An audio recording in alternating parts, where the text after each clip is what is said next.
វីដេអូនេះលោកគ្រូមកធ្វើមេរៀនតពីមេរៀនទី5ភាគ1របស់យើងហើយនេះគឺជាវីដេអូមេរៀនទី5ភាគ2និយាយអំពីរបៀបក្នុងការប្រើប្រាស់ឧបករណ៍ Quick Selection Tool ដែលស្ថិតនៅក្នុងក្រុម Tool Quick Selection Too strong អូខេសួស្តីអ្នកទាំងអស់គ្នារីករាយស្វាគមន៍មកកាន់ថ្នាក់ Photoshop CC 2020នៅក្នុងវីដេអូនេះលោកគ្រូមកបញ្យល់អ្នកទាំងអស់គ្នាអំពីរបៀបក្នុងការប្រើប្រាស់ឧបករណ៍ Quick Selection Tool ដែលជា tool ដែលស្ថិតនៅក្នុងក្រុម Tool Quick Selection ណាបន្ទាប់ពីមេរៀនទី5ភាគ1ការប្រើប្រាស់ឧបករណ៍ Object Selection Tool អញ្ចឹងមុននឹងគ្រូចាប់ផ្ដើមនៅមេរៀននេះលោកគ្រូសូមចូលទៅឲ្យនិយមន័យឧបករណ៍ Quick Selection Tool ជាមុនសិនឧបករណ៍ Quick Selection Tool គឺជាឧបករណ៍មួយដែលគេប្រើសម្រាប់ធ្វើការ select ទៅតាមតំបន់ពណ៌ដែលដូចគ្នាណាឬក៏ស្រដៀងគ្នាវាមានលក្ខណៈឆក់ណាទៅតាមពណ៌ណាឆក់ទៅតាមប្រភេទពណ៌អូខេអញ្ចឹងកុំអោយខាតពេលវេលាយូរលោកគ្រូសូមចូលទៅបញ្យល់អ្នកទាំងអស់គ្នានៅលើកម្មវិធី Adobe Photoshop CC 2020លោកគ្រូតែម្ដងអញ្ចឹងនៅក្នុងកម្មវិធី Adobe Photoshop CC 2020របស់លោកគ្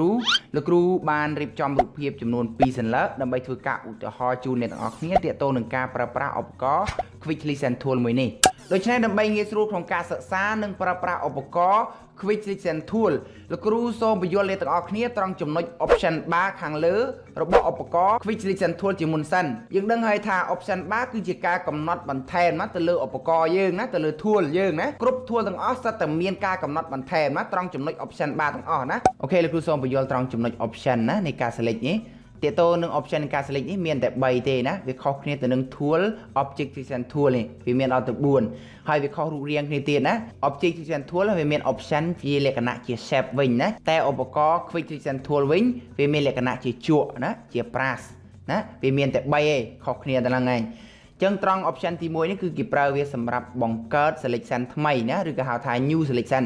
គឺយើងប្រើវាសម្រាប់ធ្វើការគូសបង្កើតជា selection ថ្មីណានៅពេលដែលគ្រូគូមួយហើយវានឹងលោតទៅដល់ option selection មួយទៀតគឺ selection បូកណាតែគ្រូគូមកវាថែមឲ្យរហូតបើលោកគ្រូចង់ដក selection លោកគ្រូវិញត្រង់ចំណុចណាមួយលោកគ្រូចុចយកនេះត្រង់កន្លែងសញ្ញាជក់ដកនេះណាចុចយកវាមកហើយគូវាមកវានឹងដក selection ឲ្យយើងណាអញ្ចឹងត្រង់ទី1នេះគឺប្រើសម្រាប់គូសបង្កើត selection ថ្មី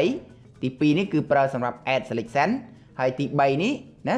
សញ្ញាដកនេះគឺប្រើសម្រាប់ដក selection វិញណាកន្លែងណាដែលអ្នកទាំងអស់គ្នាគូលើយើងដកវិញមកអញ្ចឹងត្រង់ចំណុចទី1នេះអត់មាន shortcut ទេណាត្រង់ចំណុចទី2នេះយើងអាចប្រើ keyboard ជួយណា shortcut គឺយើងគ្រាន់តែចុច shift ណាទៅលើ keyboard ហើយគូមកហើយបើគ្រូចង់ដកវិញលោកគ្រូគ្រាន់តែចុច alt ណាចុច alt លើ keyboard ហើយវាចេញសញ្ញាដកហើយណានៅពេលគ្រូចុច alt ឃើញកន្លែងនេះវាលោតមកដកឯនៅពេលគ្រូចុច shift វាលោតទៅបូកវិញណាអញ្ចឹង shortcut បូកដកគឺចុច shift ណាបូកចុច altគឺដកណា shortcut វាអ្នកទាំងអស់គ្នាត្រូវចាំ shortcut តាក់ទងណានេះណា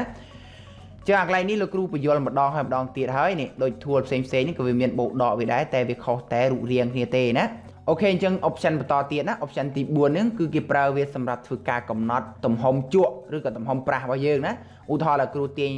ទំហំមកកាន់តែធំប្រាស់យើងក៏កាន់តែធំដែរណាជក់យើងកាន់តែធំដែរគ្រូក៏ដាក់ឲ្យធំដល់នេះមកណាប៉ុណ្ណាណៃនេះយើងគូមកពេញតែម្ដងណាគ្រូដោះ select វិញ control D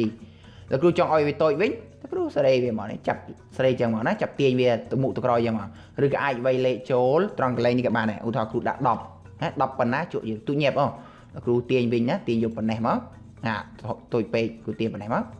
ប៉ុណ្ណេះមុំណាគ្រូទាញមកចឹងត្រង់កន្លែងប្រិរួមផ្សាយប្រាស់យើងអាចប្រើ keyboard ជួយបានណាដែលយើងប្រើ shortcut key គ្នាបបើកនិងគ្នាបិទគេថា open bracket និង close bracket ណាបើសិនតែគ្រូចុចគ្នាបិទប្រាស់លោកគ្រូនឹងរីកធំគ្នាបិទណាបើគ្រូចុចគ្នាបើកវិញប្រាស់លោកគ្រូរួមតូចវិញណាហេលោកគ្រូមានមួយរបៀបទៀតណាដើម្បីបង្រីកបង្រួមជក់យើងណាឲ្យវារួមតូចឲ្យវារីកធំណាហើយរបៀបនេះផងដែរគឺកលិបមែនទេណាគឺគេពេញនិយមប្រើច្រើនជាងគេដោយអ្នកទាំងអស់គ្នាគិតតែចុច keyboard alt ឲ្យជាប់ណាចុច keyboard alt ឲ្យជាប់ហើយចុច mouse ស្ដាំមួយណាចុចនៅពេលដែលគ្រូចុច keyboard alt ឲ្យជាប់ចុច mouse ស្ដាំហើយលោកគ្រូអូសទៅខាងឆ្វេងពេលនោះជក់របស់លោកគ្រូរួមតូចណាហើយនៅពេលដែលគ្រូអូសទៅខាងស្ដាំវិញជក់លោកគ្រូរីកធំហ៎អូសទៅខាងឆ្វេងឬខាងស្ដាំហេហើយលោកគ្រូចង់បានប៉ុណ្ណឹងទេលោកគ្រូចង់ឲ្យវាតូចវិញលោកគ្រូគ្រាន់តែចុច alt ម្ដងទៀតលោកគ្រូចុចមកខាងស្ដាំមកជាប់អូសទៅខាងឆ្វេងវិញណាតូចប៉ុណ្ណេះហើយគ្រូចាប់ដើមធ្វើការ select ចុចមកខាងឆ្វេងធម្មតាមក select យកមកណា clip art ណាចុច alt ឲ្យជាប់មកស្ដាំអូសឆ្វេងអូសទៅស្ដាំបើគ្រូចង់ឲ្យតូចវិញអូសមកខាងឆ្វេងមក ហើយគូ select ឡើយនេះអូខេនេះរបៀបនេះត្រូវតែចាំណាចុច Alt ឲ្យជាប់ហើយចុចមកខាងស្ដាំអត់មានមកខាងឆ្វេងទេណាកុំច្រឡំណាចុចមកខាងស្ដាំណាមកខាងស្ដាំណាអូខេអញ្ចឹងលោកគ្រូសូមតទៅ option បន្ទាប់ទៀតណាគឺត្រង់ចំណុច hardness នេះត្រង់ចំណុច hardness នេះគឺវាមាន2ណាគឺមាន hard ហើយនិង soft បើលោកគ្រូទាញយកនេះ hardness ដាក់ថា 0% នេះជក់លោកគ្រូនឹងខ្លាចទៅជាជក់ទន់ណាជក់ទន់មិនគេហៅថា soft ណាបើលោកគ្រូទាញដាក់វា100ណាវានឹងខ្លាចទៅជា hard មានថារឹងណាជក់យើងវាមានរឹងមានទន់ណានៅពេលយើងគូគំនូឬពេលយើង select អីណាបើលោកគ្រូដាក់យក hardness 100នៅពេលដែលលោកគ្រូកាត់រូបភាពលោកគ្រូនឹងមានលក្ខណៈកេមរូបភាពណាបើលោកគ្រូយក hardness នេះ0ណារូបភាពលោកគ្រូនឹងរកកេមរូបភាពអត់ឃើញទេវានឹងបែកព្រាលហ្មងឥឡូវគ្រូកាត់ឲ្យមើលអ្នកទាំងអស់គ្នាមើលតិចឧទាហរណ៍គ្រូ select កាត់យកត្រង់ចំណុចនេះចុះណាហើយគ្រូចុច Ctrl J មួយដើម្បីកាត់យកឬក៏ម៉ាស់ក៏បានដែរគ្រូចុចម៉ាស់មើលមួយនេះឃើញរូបភាពលោកគ្រូបែកព្រាលទេណាហាត់នេះមើលតាអាប្រាស់នេះដឹងហើយណាវាបែកព្រាលឥឡូវលោកគ្រូថយក្រោយវិញ Ctrl Z ណាលោកគ្រូដោះ select វិញ Ctrl D លោកគ្រូដាក់ហាត់នេះលោកគ្រូមក100ម្ដងណាជាមួយលោកគ្រូកាត់រូបភាពដល់នេះព្រាលដូចមិញអត់ណាហើយលោកគ្រូចុចអីគេចុចម៉ាស់វាមើលមួយមកនេះឃើញរូបភាពលោកគ្រូអត់សោកបែកទេឃើញវាមានកេមរូបភាពទេឃើញអត់គឺត្រង់ចំណុចហាត់នេះគឺសំដៅអញ្ចឹងឯងកាត់រូបភាពឲ្យវាបែកព្រាលអត់ណាហើយវាដូចតែ filter ដែរណាបើសិនគ្រូដាក់0ណានេះបើគ្រូដាក់នេះ0វាដូចតែយើងកំណត់ filter នេះដើម្បីកាត់រូបវាលក្ខណៈព្រាលកេមអញ្ចឹងអាត្រង់កន្លែង hard នេះក៏វាមាន shortcut key វាដែរណាដើម្បីប្រើ shortcut ណា hard នេះដើម្បីកំណត់ hard នេះឲ្យយើង select រូបភាពណាវាមានលក្ខណៈព្រាលឬក៏អត់ចង់ព្រាលណាអ្នកទាំងអស់គ្នាចុចដូចគ្នានឹងមិញដែរណាចុចអីគេចុច Alt ឲ្យជាប់ណាហើយចុចមកខាងស្ដាំណាអូសទៅឆ្វេងទៅស្ដាំបរិព្រមមែនអត់នេះអូសទៅឆ្វេងទៅស្ដាំបរិព្រមតែបើលោកគ្រូអូសទៅលើវិញណាណែហាត់នេះលោកគ្រូនេះឃើញលេខហាត់នេះកន្លែងនេះលោតអត់នេះលោត0ណាគ្រូអូសទៅដល់0ណាអូសទៅលើអូមកក្រោមមិនម៉េចបើគ្រូអូមកក្រោមវិញណាវាបានហាត់នេះ100វិញណាបើគ្រូអូសទៅលើនៅពេលដែលគ្រូ select កាត់រូបភាពលោកគ្រូនឹងបែកព្រាលកេមរូបភាពតែបើលោកគ្រូអូសមកក្រោមវិញណាគេហៅថាហាត់ណាទៅលើគេហៅថាសូសណាសូសមិនអាទន់ណាបើយើងយកហាត់នៅពេលដែលយើងគូណានៅពេលដែលយើងគូ select គឺវាមានកេមរូបភាពតែបើយើងយកសូសវិញនៅពេលដែលយើង select កាត់រូបភាពវានឹងមានព្រាលតាមកេមរូបភាពណាលោកគ្រូបញ្ជាក់ម្ដងទៀតណាដើម្បីប្រើ shortcut ទាក់ទងនឹងហាត់នេះអ្នកទាំងអស់គ្នាគាត់ទៅចុច Alt ហើយអូសទៅលើទៅក្រោមណាចុចមកខាងស្ដាំណាអូសទៅលើទៅក្រោមបើអូសទៅឆ្វេងទៅស្ដាំបរិព្រមណានេះបរិព្រមអូខេត្រូវយល់ណា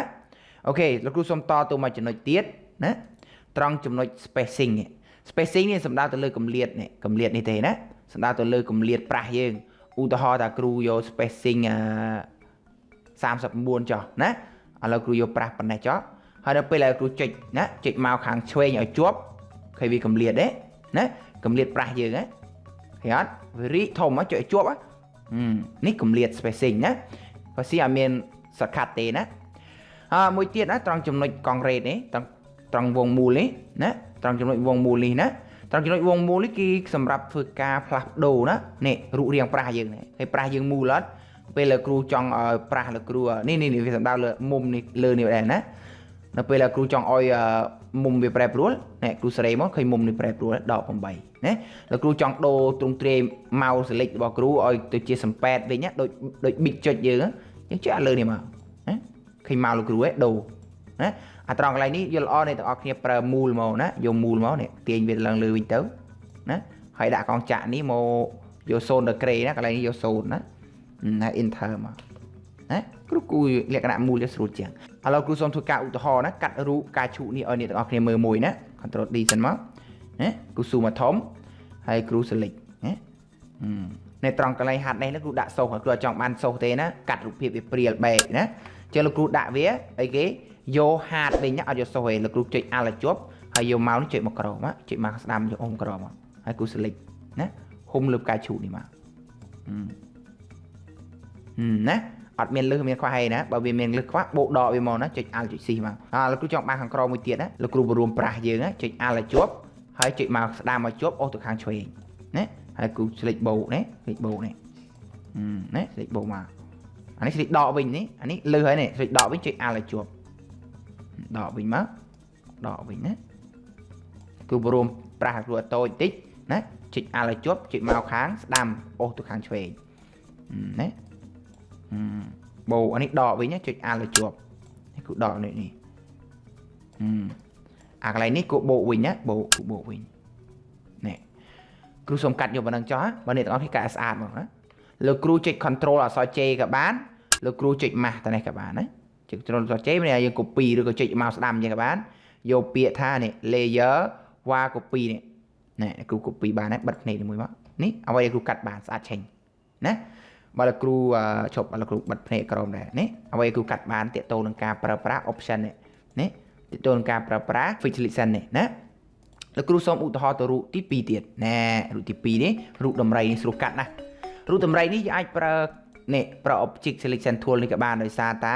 object យើងណារូបភាពយើងវាច្បាស់អញ្ចឹង object selection tool នេះគឺប្រើសម្រាប់ធ្វើការ select យកតែ object ទេវាអត់ខ្វល់ background ទេណាបើ tool quick selection tool នេះគឺវា select បានទាំង background select បានទាំង object ណាលោកគ្រូសូមយកនេះឧបករណ៍នេះមកហើយ select home យក object ហេ